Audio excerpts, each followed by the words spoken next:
of it all. It is absolutely stunning how many good players have left some of the best teams in the NFL. San Francisco has just taken a massive hit. Now, maybe this is part of their plan that they rented all these veterans, they got good.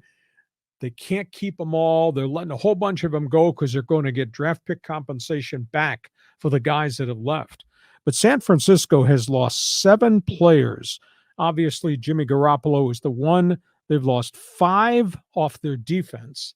They lost their starting center, Daniel Brunskill, the San Diego State kid, who had really become a rock solid cornerstone in their offensive line. And then they lost Jimmy Ward, which really stunned me. Ward's been there forever. He's a cornerstone safety in the back end, #1 draft pick years ago. He jumped and he went to Houston to be with D'Amico Ryans. Ryans is bringing all these former players that he's coached in with him. So San Francisco has taken quite a bullet at the beginning of free agency. Philadelphia, they lost their huge defensive tackle, Javon Hovland. I was really surprised with that defection. He went to the 49ers. I'm saying the Eagles. Eagles are the ones that have taken the big hit there. They also lost Miles Sanders. They let him go. This was a guy that had over 1,200 yards running the football in a breakout season. They let him go, and they signed Rashad Penny, the ex-Seattle Seahawk and the former Aztec, who's had nothing but injuries and only marginal success in the NFL. And Philadelphia also lost 5 defensive players off their roster. So they're really staggering.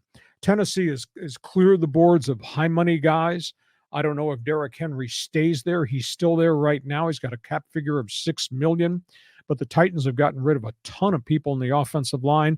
Ryan Tannehill's still there. I don't know if they're going to transact him out of Nashville before they're done. So that's a big loss there. The Rams just lost their record-setting field goal kicker, Matt Gay. He has jumped. Of course, the Rams had purged themselves of veterans like Bobby Wagner, Leonard Floyd, and the trade of Jalen Ramsey to Miami. Kansas City in a bit of a surprise. They did not re-sign their left tackle, and I was really surprised. Orlando Brown was a guy that they brought in from Baltimore a couple of years ago, played pretty well, but he wanted an enormous amount of money. And Orlando Brown left and went to Cincinnati. 4 years, $64 million. And Andy Reid said no. And they replaced him by getting one of the top young tackles from the Jacksonville Jaguars. So, and Kansas City also lost J.J. Schuster, which really kind of surprised me because he had found himself in a very different role. I thought was tremendously productive. And he jumped and he went to the Patriots on a 3-year, $33 million contract.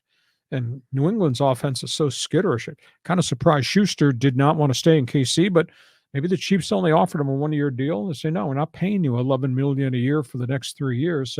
So he's out of there. And then the other one, Tampa Bay, obviously, Brady gone. The running back Fournette is gone. They've released Cam Brate, the tight end. They've lost a lot of players on offense. And Cincinnati, and this really bothers me, Mike Brown historically has been cheap. And now, because they were so bad for so long, they wound up getting Joe Burrow and Jamar Chase. And they make all this money and they sell out all their games and they sold out all their season tickets because Joe Burrow's there. And then Mike Brown sits there on his hands and doesn't spend any money, and his 2 safeties are gone. Jesse Bates, gone out of there. And those 2 guys they had on the back end were kind of the cornerstones of what they do defensively. Now, they just did sign Orlando Brown from Kansas City at left tackle, but it's typical Mike Brown on the way he does business. So, like I say, the first 2.5 days of free agency, my head was falling off my shoulders. There was so much data and so much information. And we're not done yet because we're still waiting to see what the Chargers are going to do with this mess with Austin Eckler, which has now kind of changed maybe that might change the whole face of their franchise. Your reaction? Well, I mean, in our last episode, we broke down the Chargers salary cap problems. You got all these players that are making $30 million, $25 million. I'd imagine a lot of the other teams in the NFL are under similar salary cap pressure. Were the 49ers in that situation? Is that why they had to let go of a lot of really good, talented players? No, I think San Francisco's methodology under John Lynch is a little bit different. They've been bringing guys in on short-term contracts, coaching them up, and those guys turn out to be pretty good football players, and then they let them leave, and then they get draft pick compensation. The 49ers just got 7 draft picks from the league as compensation for all the guys they lost last year. Hmm. and they're going to get more draft pick compensation. Now, these are not number one picks. The comp picks begin after the third round. But Frisco got 3 third-round draft picks. So those are draft choices 100 to 110. Now that's pretty good. In addition to the fact Frisco's got a 1 and a 2 and their own 3 and things of that nature. San Francisco's corporate philosophy is just a little bit different. But a bunch of teams have cap problems. The unique thing, John, I rewarded you because you had a good year doing this podcast, right? Yeah. So going to next year, your dollar figure is high. You got a Mhm. high cap figure. And if I have cap problems with everybody else around here, I have to restructure your contract, and maybe so you defer some money, I give you some money as part of your bonus, and it's viewed differently with the arithmetic of the cap. So we can work next year and do this podcast under the cap because you're restructured. But 2 years from now, we got a real problem because Mhm. your cap number is going to be really high. Mhm. And I can't keep you at that point in time, and I'll just replace you with no the Black Lab Retriever, our executive producer.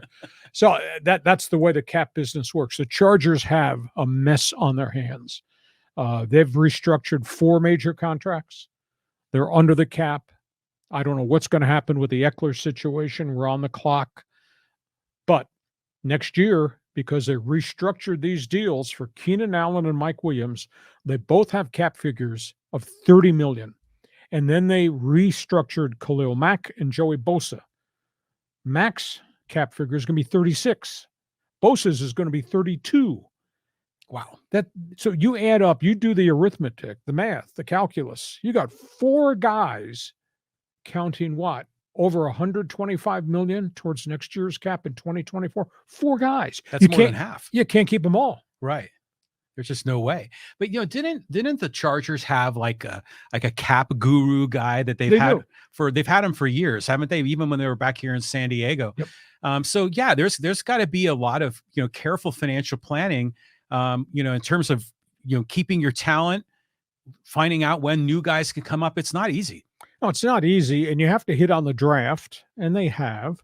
You can't make mistakes in free agency if you go outside the circle. Did they make a mistake on J.C. Jackson, $85 million package coming from New England? That doesn't look good. If I were king, I would have gone to Keenan Allen and said, you've made a lot of money in 8 or 9 years. You need to take a pay cut. Now, you can't do that to Mike Williams because he just got into year 1 of a contract that he's really earned. Mm-hmm. But you could do that with Bosa. You could do that with Khalil Mack for the good of the franchise. That has not happened. They restructured the deal. But in restructuring, we're pushing all this money into 2024, and there's no way they can keep all these players in 2024. Okay,